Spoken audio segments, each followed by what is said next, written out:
অন্তর্বর্তী সরকারকে আমরা আহ্বান জানাবো, জুলাই জাতীয় সনদ যেভাবে স্বাক্ষর হয়েছে তাকে কার্যকর করার জন্য আপনারা এমনভাবে উদ্যোগ গ্রহণ করেন যাতে রাজনৈতিক দলগুলোর মধ্যে কোনো বিরোধ না তৈরি হয়। আপনারা যদি পক্ষপাতিত্ব করে বসেন, বিরোধ অনিবার্য হয়ে উঠবে। কাজেই পক্ষপাতিত্ব করবেন না।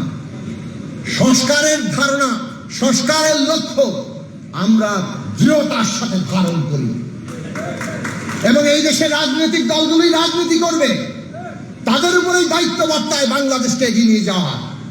অন্তর্বর্তী সরকার চিরস্থায়ী নয়। কাজেই রাজনৈতিক দলগুলো যদি সংস্কারকে সত্যিকার অর্থে ধারণ না করে, তাহলে তো সংস্কার কেউ করে দিয়ে গেল সেটা টিকবে না। অতএব রাজনৈতিক দলগুলো যাতে সম্মিলিতভাবে দেশের জনগণের সামনে জাতীয়ভাবে অঙ্গীকার করতে পারে, একসাথে হাত তুলে বাংলাদেশকে বদলে দেওয়ার শপথ নিতে পারে, তার ব্যবস্থা আপনাদের করতে হবে। বিরোধ সৃষ্টি করে আগামী দিনে এই রাজনৈতিক উত্তরণ আমরা ঘটাতে পারবো না। নেতৃবৃন্দ বলেছেন, আমি আর বক্তব্য বাড়াবো না।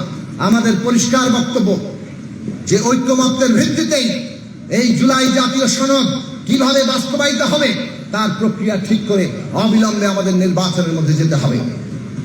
মধ্য ফেব্রুয়ারির মধ্যে যে নির্বাচনের সময়সীমা পথরেখা, এটা সফল করতে হবে।